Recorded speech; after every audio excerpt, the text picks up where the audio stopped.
Shout out Unitas first. There you go. Main event, I mean, just talk about the week. I know that the fight is what really matters, but the whole experience itself is, kind of an accomplishment in the career. So what's it like for you? It's another fight, John. Doesn't matter if we were opening the card or the last on the card. I haven't put any emphasis on being the main event. I would say the biggest one that I did was it's pretty surreal. I get pretty choked up seeing myself on a poster, especially from where I come from and the doubts that have, just transpired along this career that I've been on, and I'm super grateful for it. And I got like 20 of my most loved people out here, so I got almost my whole team out here. That means the most to me. I think you're treating it right. At the end of the day, a fight's a fight, no matter where you're on the card, right? But are you letting yourself soak it in all? Like you said, the name on the poster, the added interviews, a UFC main event. Not everybody gets to do that. I mean, look, I think I'm good on the mic. I think I'm good doing my job, doing good on these interviews. I don't really care to do them necessarily. Like, I wouldn't go out of my way to do them, but, it's a part of my job, and I could be working a 9-to-5 that I know I would get fired from. So, yeah, I am appreciative. I'm thankful to be here. And, again, I'm thankful for my whole team being out here, and that's what's most important. I get to bring the people that I get to choose to call family, and I'm taking it in as much as I can without being distracted, if that makes sense. It does. I feel like a lot of people are kind of jumping on the Joe Pyfer bandwagon, but I know, like, coming off the Contender Series, the Dana White attention, you feel like, man, that put a target on my back. What about this? Getting this main event slot early in your career, a lot of guys have to put in a lot more time. Do you feel like, your fellow guys in the division are looking at you like, who's this guy? Why does he deserve that? Do you feel like this puts a target on you even more? Fuck him. Why do I care? I mean, the target on my back was people discrediting Dana White saying be Joe Pyfer without understanding the message that I interpreted it as. I don't think it was be me fight-wise. It was be Joe Pyfer. The kid got turned away, broke his arm, almost 2 years out. My career was supposed to be over, okay? Over. Not fucking hurt, over. I had to get 2 major surgeries. I was told I had a 30% chance of success. I still lost like half a fucking inch on my reach. And, dude, I wasn't supposed to make it, and I came back. That's what that message is. And then I didn't even have the best performance when I won my contract. It's just I fought with emotion. I fought with passion. You could see it. Like, I wanted to win. I was my whole life rode on that. My whole life success, the whole reason I'm here is because of that. So, and because I had my team that I joined, and they made me better, and I was prepared for it. So, and then now it's like, I don't remember the other half of your question other than like being the fucking main event, or fighting for the top 10, or maybe I'm not deserving. I think, like, right, it's coming quick.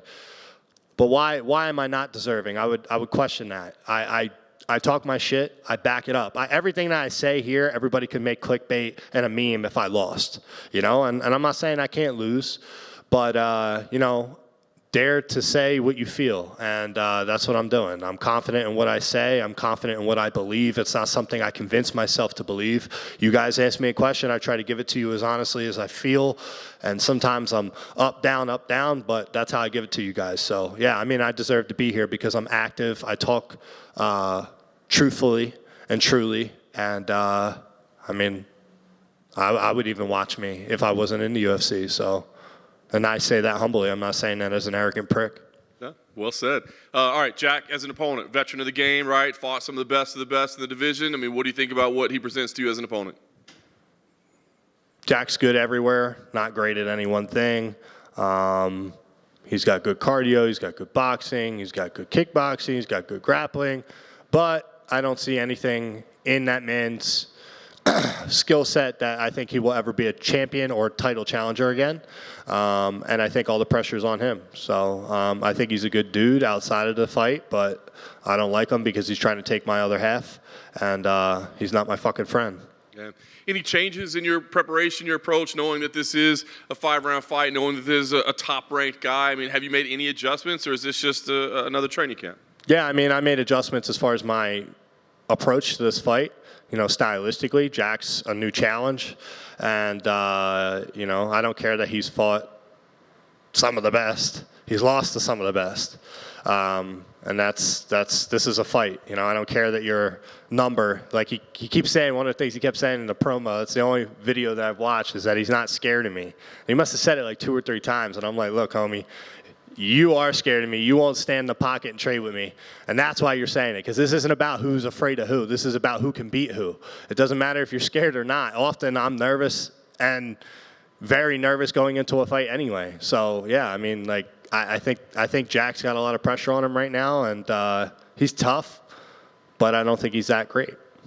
A lot of people are making a big deal about this being a main event, but I think maybe more meaningful. I mean, you're fighting number 11 in the division, right? So, I mean, you win there, all of a sudden we're talking about top 10 type spots and top 10 opponents. I mean, have you let that sink in? Is there an excitement? Is there, what's the feeling knowing? I mean, this could bring a very high ranking with an impressive victory. I am on a new contract. That is the most exciting for me, and that's what I care about. I don't give a shit about the rankings. They often don't stand very true, and I don't think that because you have a ranking that you're a better fighter than you are. Me and Jack could be opening as the first fight on this card. It's still a fight. We could be the main event. It's still a fight. When that cage door closes and they go bing, bing, it's down to him and me, and all the promo videos don't matter and all the other bullshit of who he's fought and blah, blah, blah. If I hit him and he gets hurt, where's that experience coming to play, you know? So maybe how people would say he recovers, whether he falls to his back or something or curls up. Listen, I have much, much more power than he does. And is that Kyle Berhalio back there? I like him. I did an interview, and I said that you're one of my top, he's one of my top picks for a middleweights. I like him. Yeah, but yeah, exactly, right? Like there's a guy that's about to fight Paul Craig, who I would love to fight, right? He's a tough dude. He's going to make his way into the rankings. You telling me he couldn't beat Jack, or Jack's going to beat him, or I can't, you know? So I think there's much, much tougher competition than Jack. Obviously, I got to get past him Saturday. But yeah, man, I mean, what am I here for? I'm here to test myself, push myself to the limits and find out where that bitch in me lies, right? That's why I'm in this. I want to know how far I can go. And I'm not going to let any man stand across from me and tell me that they're taking it from me.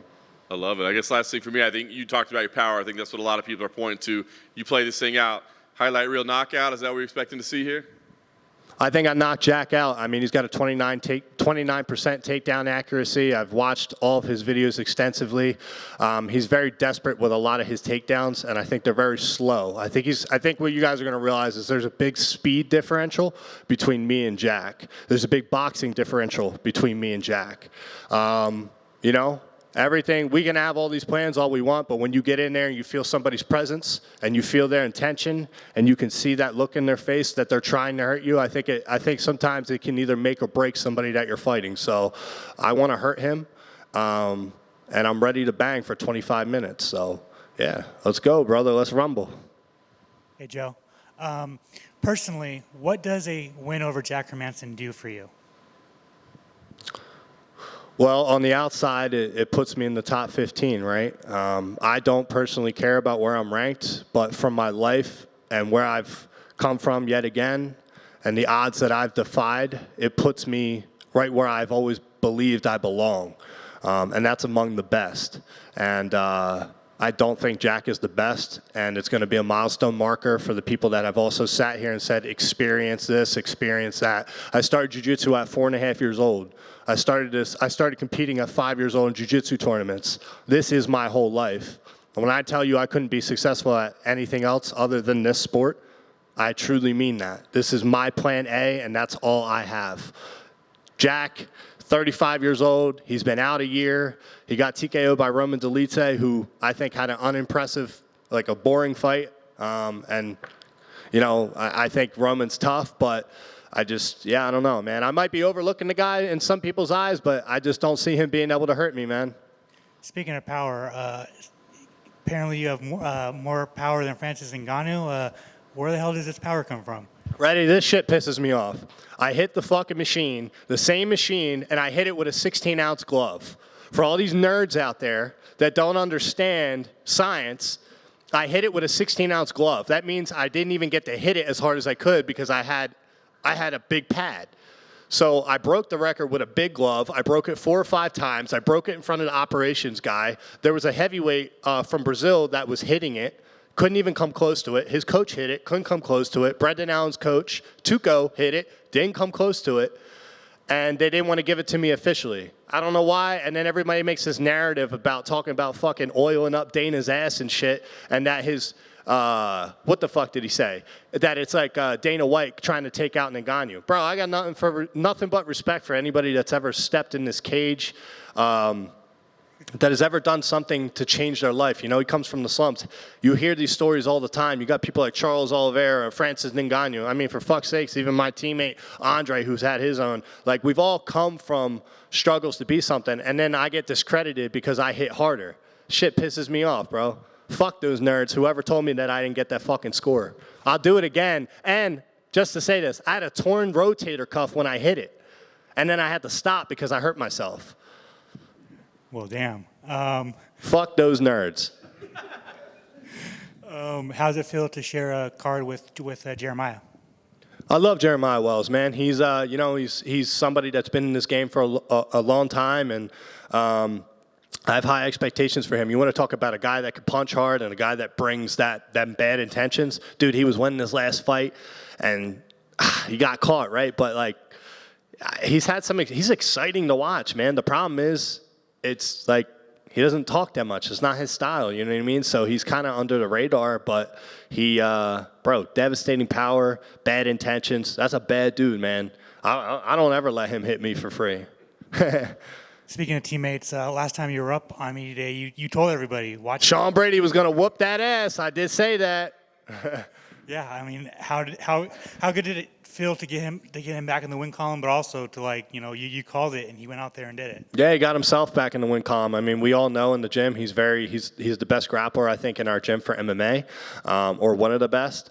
And yeah, I mean, we know it. We know how good he is on the ground. We know how good he is. That's his area of expertise. You know, it's not the most exciting, and sometimes fans don't appreciate what we actually do. This is mixed martial arts, but he did phenomenal, and I'm happy for him. I love that dude, and yeah, I mean, I think a lot of people slept on him. A lot of people keep sleeping on my team in general, man. I mean, like, even Andre going fighting fucking Michelle Pereira, and fucking dude's on vacation, hardly fucking train, flies all the way across the world, finally gets a new contract that he should have fucking had already. He was 5-0.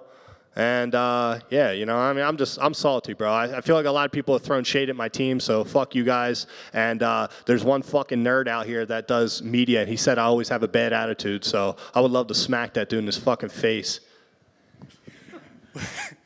Bro, you have no idea how frustrating it is sometimes being in my position. And I'm not somebody that says this to be funny. I know it comes off as funny, and I'll probably fucking laugh when my coach watches it because he's going to be like, you're nuts. But, bro, somebody always discredits you, and that's something just from the heart. It's like I got to get used to, you know what I mean? So many people talk shit, and I rarely get hate messages at all, if any. But just some of these fucking guys, bro, they just try to latch onto your nutsack like a bunch of fucking leeches just to talk about you. And it's like, then you got all these people that come into your life, like how many messages I got on my phone of people pretending like they've always known I would be here and whatnot. Listen, if you didn't believe, don't try to hop on because I don't want you on the team. I got my inner circle. I'm good. That's my rant for the day. Last two for me. There is a new middleweight champion. I just want to know your thoughts on the fight itself and then just Dricus as a champion. Dricus is a new champion. I don't know how he is.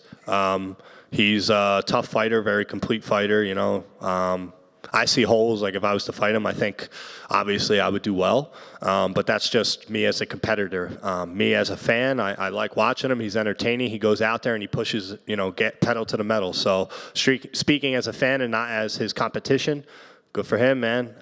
First South African champion, and I love seeing that. I was happy when Sean won, happy when he won, happy when Israel was a champion. I will never shit on another man's opportunity to be a champion. Who's winning the Super Bowl on Sunday? I don't give a fuck. Joe, right here, brother. Well, I'm dog, OG. How does it feel to be in the UFC video game, and did they get your ratings right? I forgot to mention that, John. Yeah, dude, that makes me emotional. Like it's yeah, it makes me emotional. I'll just leave it at that. And I don't want to talk about that.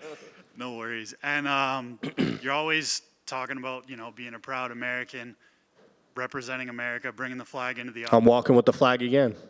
How important is that to you? And do you think that more Americans should support American fighters? 100%, man. We're the only country that cheers for the opposite country. But it's just crazy. It's like I have foreign teammates, and all they talk about is their country, their country, their country. We're in this, and we take it for granted.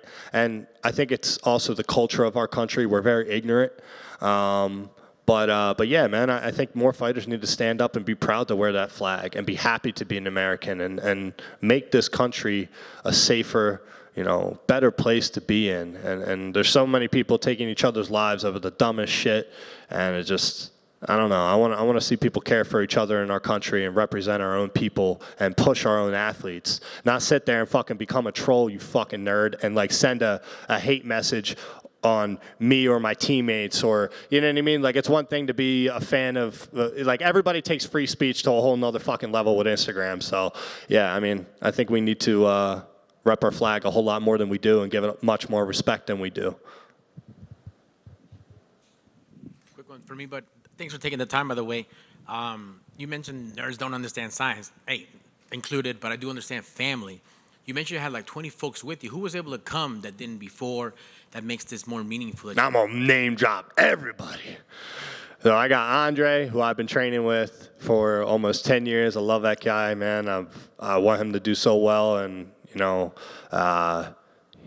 he wasn't including me, man. So at a certain point, I was like, man, if he don't make some change, I don't know if he'll make it to the UFC. Like, it was never from an ill place. He's in the UFC and went 5-0, and now he's on a new contract, and he's getting himself right and just getting better and better and training more. And so Andre's out here. I got my buddy from high school, Chandler Henry. I got Sean Brady's out here, Jeremiah, Pat Sabatini, Nursultan Rozabayev. We know what a problem he's going to be. We got my strength coach, Adam Ferris. Who else? We got Christian Bobby. He's an amateur. He just came back from ACL surgery. He's never been on a fight week. We brought him out. Who else? We got a bunch more people. Jonathan Webb, my jiu-jitsu coach. I'm going to name them all because I don't get to say this all the time. So Itzo Babaluite, who's a 4-0 pro, getting ready to defend his title for Ring of Combat. 170-pounder. We got Igor, who's from Ukraine. I don't know how to say his last name. His best friend is the former Bellator 170 champ, Amazov, something like that. Kid's going to be a problem, man. So I'm going to make sure I didn't forget any of the fighters. Yeah, man, we got a whole squad, man. So it means a lot to me to be able to bring Igor and people like Christian Bobby. We got a lot of talent on our team, man. We got a lot of talent, and we push each other. I always push the red line. So that has never changed, by the way, in preparation. We always do 5-5s, brother, so I can go 5-5s. And speaking of, leveling up and whatnot, I know we haven't had a event in a while on Super Bowl weekend, and there's been some memorable ones for like Jose Aldo and Frankie Edgar. What does that mean to you? Not just to be on the poster. You mentioned getting emotional, but Super Bowl weekend, like Joe Pyfer and Hermanson weekend, that's kind of a big deal. I don't give a fuck. I don't. I care about my fight night. I don't care about the Super Bowl. I don't care about Super Bowl weekend. I care about the fact that how many eyes are going to see it. That's what I care about. I think, look, I can lose this fight. I've talked a lot of shit that I believe true. But outside people always call it talking shit if you're confident or arrogant or whatever the case is. But, yeah, I mean, I believe that with a devastation or a dismantling of Jack on Saturday, I have pending superstar status. I have the name. I have the fucking receding hairline. I got the fucking punching power unofficially that you fuckers won't give me. And, yeah, I'm ready to rock, man. So, yeah, I'm excited, brother. I'm very excited. Right on, man. Good luck on Saturday. Get that star power. Thank you. Hey, Joe. You were saying earlier about, your career was supposed to be over at one point, but now you're in the main event on the same site where Dana White said, be like Joe Pyfer. Are you doing anything crazy to remember the week, like maybe get a Ferrari or anything like that? I have a Ferrari. I have, thanks to Royalty Exotics, plug them. They're here in Vegas every time since before I was on this main event spot. They have given me a free car. They have taken care of me every single time. Houston's the owner. I talked to him 40 minutes before I got out here. He's a really successful man. And, yeah, I mean, they gave me an 812 super fast, which Dana White actually let me drive. He had one. Car is stupid fast. But, yeah, I always try to get something nice. I like cars, man. That's my passion outside of fighting. So it always makes me feel good and makes me excited, man. It brings an appreciation of what I'm trying to get to. How long have you had it? Where have you been driving it? I got it yesterday when I landed, and this is the second time I drove it. I drove it to the Airbnb, and I drove it here.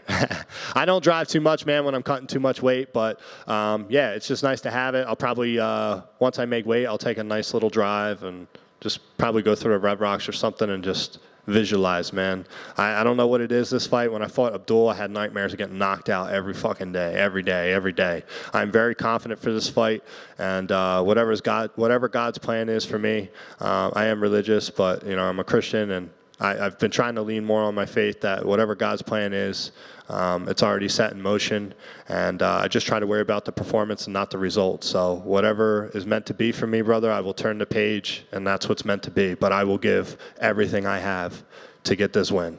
It's a head-turning car, just like your fighting style. It's a what? A head-turner of a car. I mean, yeah, look at me. I'm fucking white mystery up in this bitch. I'm coming. Thank you, guys.